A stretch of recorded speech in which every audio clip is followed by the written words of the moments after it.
breathe. Think about me every night. Oh, is it that sweet? I guess so. Hi everyone, I'm Kellyanne Sara, the sales manager of the Independent Adult and Children's Division, as well as Jonathan Ball Local Pubs. I am so excited to present to you today our fabulous Christmas titles. So we've got something for everyone, and I cannot wait to share these gems with you. Let's dive right in. So over the past 50 years, more than 15,000 editions of Beeld, one of the country's most beloved Afrikaans dailies, has been published. It was founded in 1974, and its mantra has always been to hit news stories hard and cover it thoroughly. So this beautifully full-color illustrated coffee table book has been put together and edited by Beeld's journalists and editors, and they share some of the most memorable experiences in the field and taking readers on a journey of some of the biggest news events. Having sold over 70,000 units of Stellenbosch Mafia and 15,000 of ANC billionaires, this makes Peter du Toit one of our biggest local selling authors. So, in his new bestseller, du Toit reveals how the ANC policy of cadre deployment brought the state and the country to its knees. This is a riveting examination of 30 wasted years of ANC rule. He asks questions like, what was the state of the ANC when it took power? Was the ANC failure inevitable? And when did the first signs of misrule and corruption occur? And this is no doubt going to be a chart topper. It already is. Now you'll remember Ian Roberts from Castrol ads, or even his very many South African productions on both TV and on the big screen. So, in Nomad Heart and Ista J, Ian Roberts delivers a deeply personal and evocative memoir. It chronicles his life of travel, adventure, and self-discovery throughout his career. From remote deserts to bustling cities, he shares the highs and lows of his life that he's lived on the move, as well as revealing how the constant search for new horizons has shaped his identity and worldview. He has included vivid descriptions and raw emotion, and ultimately captures the reflection of joy, solitude, and resilience found in this life that he's lived, quite untethered. So this is perfect for anyone with a wondrous spirit, longing for a deeper connection through travel, life, and acting. And this is a perfect comparison to Green Lights by Matthew McConaughey. Well, if you're anything like me, trying to feed hungry mouths after a really busy day of selling books, the moment you walk through that door, their mouths are open like hungry little birds, starving. So, I have the answer for you in 2 books, both English and in Afrikaans.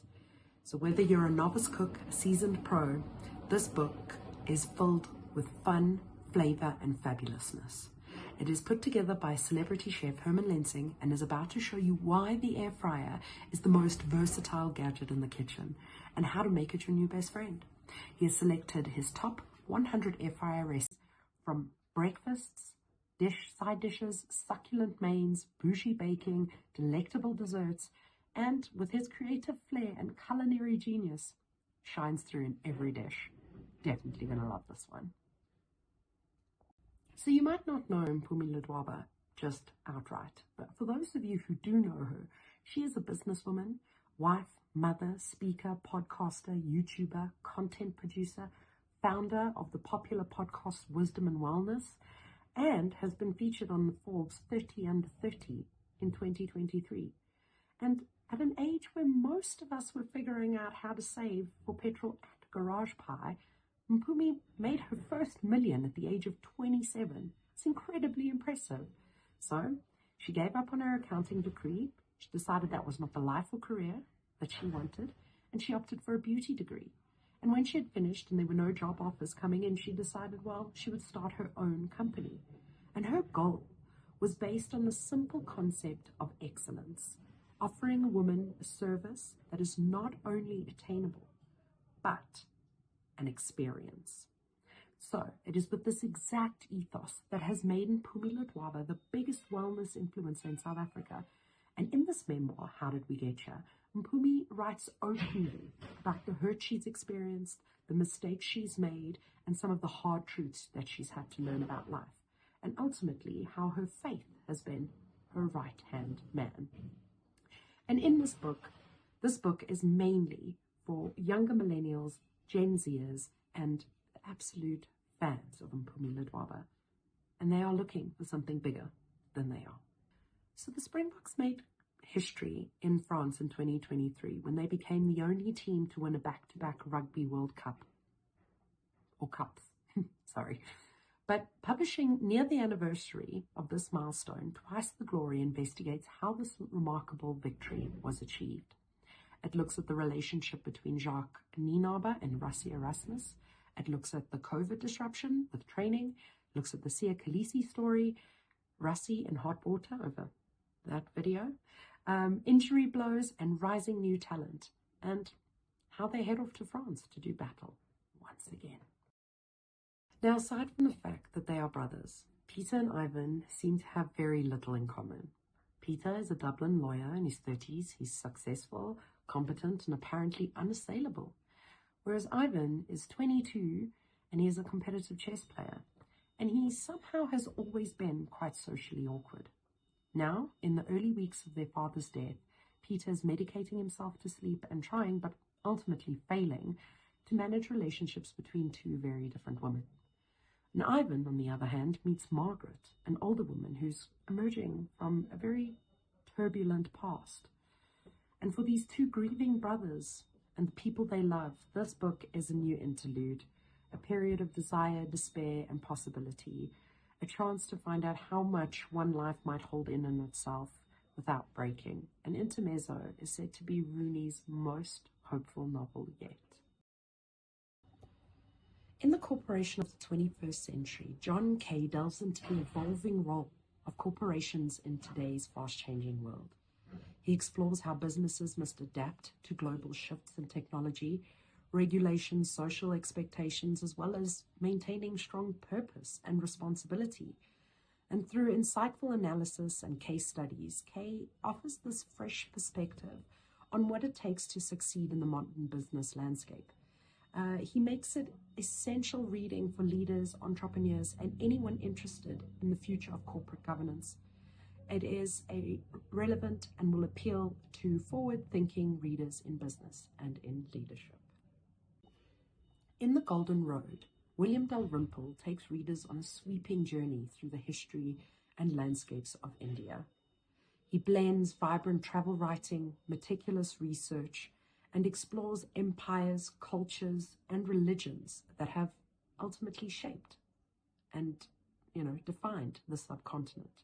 So from the grandeur of the Mughal courts to the spiritual sanctuaries of India's temples, he captures incredibly vividly the stories of Indian rulers, mystics, and traders whose influence reached across the world. It is an incredibly immersive narrative and a must-read for anyone who is fascinated by the rich tapestry of India's past and enduring cultural legacy. From the author of Girl in Pieces that has sold over 11,000 units in our region comes Kathleen Glasgow's new novel, The Glass Girl. 15-year-old Bella feels pulled in every direction, and she turns to alcohol, believing that it will ease all her challenges. But it's after an incredibly frightening incident at Thanksgiving that she lands up in hospital, and she realizes that she might need rehab. So this is an incredibly, wonderfully, amazingly, empathetically written novel. It is deeply compassionate, and Kathleen Glasgow's The Glass Girl is a candid exploration of the forces pushing young women towards addiction and what it really takes to help them get better. There you have it. That's our Christmas list, packed full of incredible titles to bring a little extra sparkle to the season.